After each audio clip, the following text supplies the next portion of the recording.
السلام علیکم students, welcome back to my YouTube channel. تو آج ہم پڑھیں گے 3rd چیپٹر کی 2nd ہیڈنگ کلمہ شہادت۔ اس میں کلمہ شہادت کا مطلب ہے کلمہ وہ جو ہم شہادت کے وقت پڑھتے ہیں یا موت کے وقت پڑھتے ہیں۔ ارکان دین میں سب سے اہم کلمہ شہادت ہے، جس کے الفاظ یہ ہیں: ترجمہ: میں گواہی دیتا ہوں کہ اللہ کے سوا کوئی معبود نہیں، وہ یکتا ہے، اس کا کوئی شریک نہیں، اور میں اس بات کی بھی گواہی دیتا ہوں کہ حضرت محمد صلی اللہ علیہ وسلم اس کے بندے اور اس کے آخری رسول ہیں۔ مطلب میں گواہی دیتا ہوں کہ اللہ کے سوا کوئی نہیں اور وہ ایک ہے اور اس کے ساتھ کوئی شریک نہیں، اور میں اس بات کی بھی گواہی دیتا ہوں کہ حضرت محمد صلی اللہ علیہ وسلم ایک ہیں اور آخری نبی ہے اور اللہ تعالیٰ کے بندے ہیں۔ اللہ کو ایک ماننے کا عقیدہ اسلام میں بنیادی حیثیت کا حامل ہے۔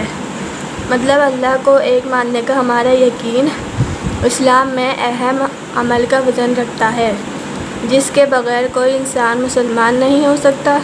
عقیدے کا مطلب یہ ہے کہ ایک چیز پر انسان کا یقین اتنا پختہ ہو جائے کہ اس میں شک و شبہے کی گنجائش باقی نہ رہے۔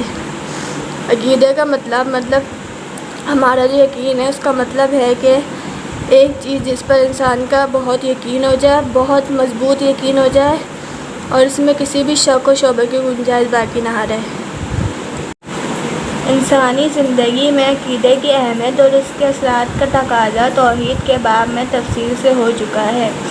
مطلب انسانی زندگی میں عقیدے ہمارے یقین کی اہمیت، اس اثرات کا تقاضا ہے کہ توحید اللہ کو ایک ماننا میں تفصیل سے ہو چکا ہے، جس سے ظاہر ہوتا ہے کہ عقیدہ توحید انسان کو قناعت اور بے نیازی کی دولت سے مالا مال کر دیتا ہے۔ جس سے ظاہر ہوتا ہے کہ عقیدہ ہمارا یقین انسان کو قسمت سے زیادہ بھی مالا مال اور دولت مند کر دیتا ہے۔ یہ عقیدہ انسان کو لالچ اور حسد اور بزدلی سے نجات دلاتا ہے۔ ہمارا یقین انسان کو لالچ، حسد، بزدلی کمزور، ڈرپوک سے نجات دلاتا ہے اور انسان کے دل میں پختہ باتیں پیدا کرتا ہے کہ اللہ صرف ایک ہے، اللہ ہی ہمارا خالق اور رازق ہے، اور وہ جسے چاہتا ہے زیادہ دیتا ہے اور جسے چاہتا ہے کم دیتا ہے۔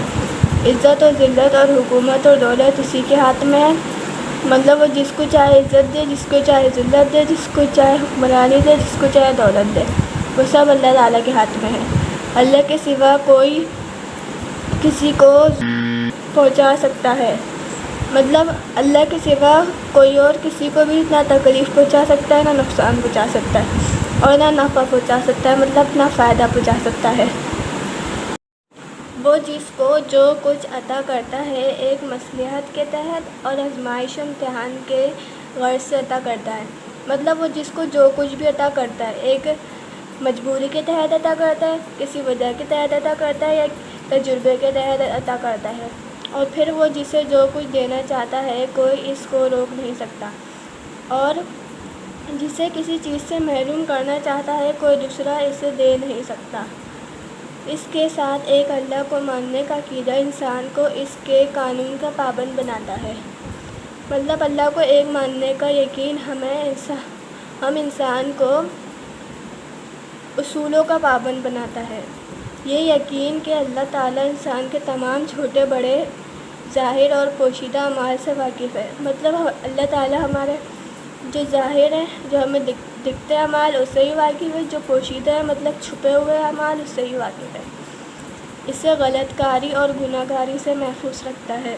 اس سے غلط راہ سے اور گناہ گاری کی راہ سے بھی محفوظ رکھتا ہے، اور اسے معاشرے کا ایک مفید اور ذمہ دار شہری بناتا ہے، اور اسے معاشرے کا فائدہ مند اور ذمہ دار شہری بناتا ہے۔ تو آج ہم نے اس کی 2nd ہیڈنگ میں پڑھا کلمہ کے بارے میں، اللہ تعالیٰ کے بارے میں، کہ اللہ تعالیٰ ہمیں کیا سکھاتا ہے، جو دینا چاہتا ہے وہ دے سکتا ہے، جو نہیں دینا چاہتا وہ نہیں دیتا ہے، سب اللہ تعالیٰ کے ہاتھ میں۔